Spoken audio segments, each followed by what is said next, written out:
Medicines Panasonic SA-AK240.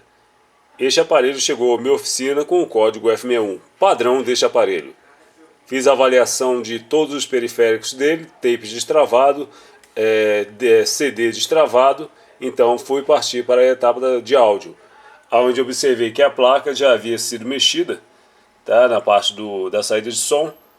Corrigi as soldas, verifiquei que estava normal, retirei a saída, aonde o aparelho via se destravar, não aparecer mais o código F61 de início.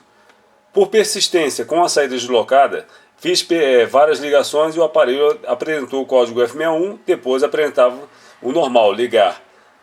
Quando colocava a saída no lugar, o aparelho voltava a desligar.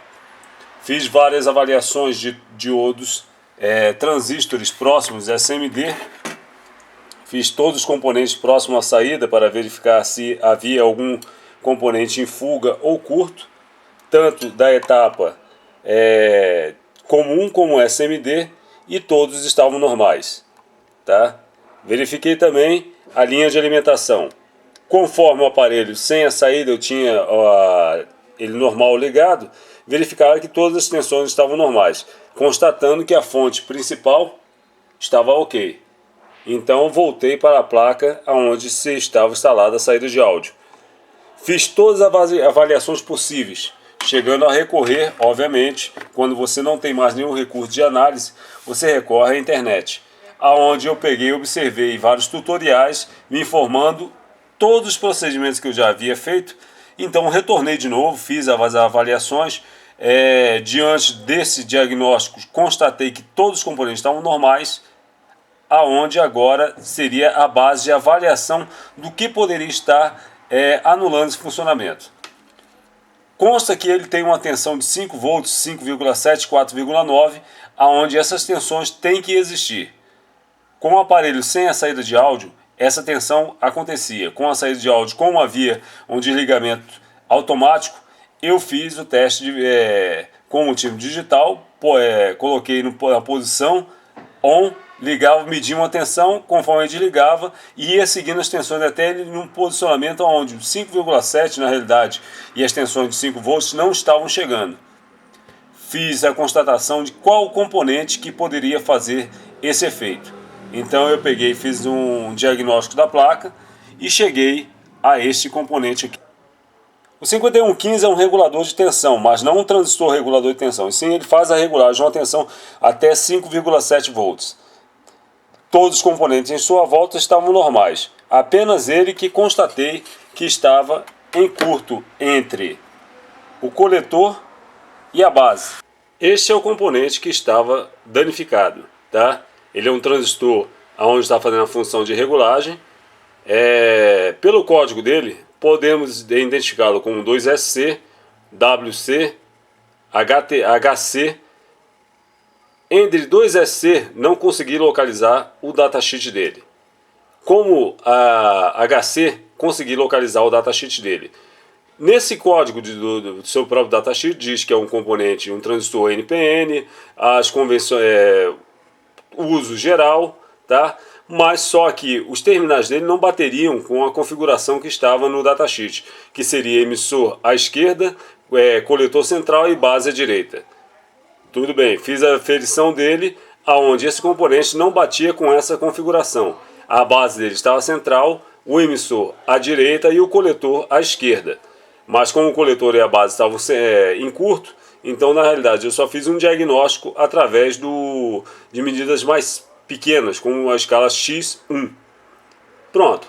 Feita essa avaliação que esse componente não batia nem com a linha HC, aí você parte para o próximo procedimento, que é o esquema.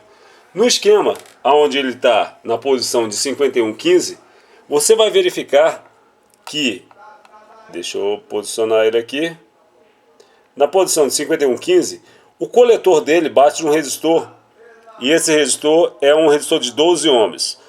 A base dele vai bater num próximo resistor, que é o 5130, e o emissor vai direto ao terminal de saída, ao terminal do conector aqui, que é o conector que vai para a fonte. Deixa eu colocar aqui, isso, esse conector vai para a fonte. Então esse aparelho, com os diagnósticos que eu havia feito antes, não conseguia solucionar. Como eu não tinha um componente próximo com o código próximo ali, não conseguia localizar, então eu peguei e fiz a avaliação do componente com características mais próximas dele e coloquei o BC 337/25. Só que vocês podem observar que ele está inverso à posição do anterior, onde só fiz a inversão de questão do emissor e coletor. A base continua central. Pronto. Nesse procedimento de avaliação que eu tinha diagnosticado o único componente danificado na placa diante de todos que eu já tinha feito a avaliação, que toda a característica foi esse aqui.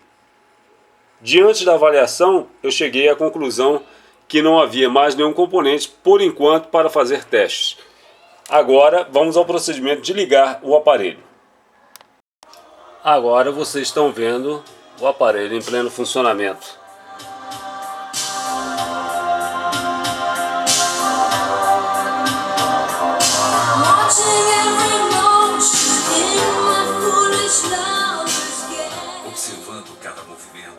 Este aparelho foi um desafio. Por quê? Porque na realidade, muitas vezes o técnico, com experiência, trabalha já com cautela em alguns pontos, mas com a experiência ele pega e se sente gabaritado a fazer uma solução de um defeito, pensando que pode ser utilizar os recursos anteriores, e na realidade pode acontecer que você se depare com um aparelho que faça o desafio.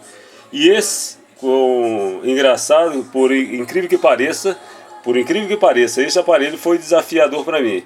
Porque mesmo com informações técnicas de grandes técnicos que eu encontrei em tutoriais, fóruns, o fórum que eu cito para vocês e participem dele, é o Fórum 2002, gosto daquele fórum, existem grandes técnicos lá e dão grandes soluções. Mas nesse momento não consegui a solução através dos tutoriais dele, mas quem sabe as anotações estão feitas, poderei me deparar de novo com um defeito semelhante e já poderá ser de valia o que eu retirei de informação com eles, tá? Vocês acham dentro da própria internet, tá ok? Vários esquemas, eu utilizo outros recursos que seriam o 4-shard ou o 4-shard, como o certo é falar, tá ok? Outra coisa, quando você for testar esse aparelho, não ligar ele sem o fan conectado. O fan é o ventilador, ele no momento que você faz aumenta o volume, ele liga, então ele aciona. Se não houver esse acionamento desse fan, aparecerá de novo o código F61, tá? Essa apresentação aqui é apenas um exemplo do que eu irei postar futuramente no meu material novo, que será os meus novos DVDs de eletrônica.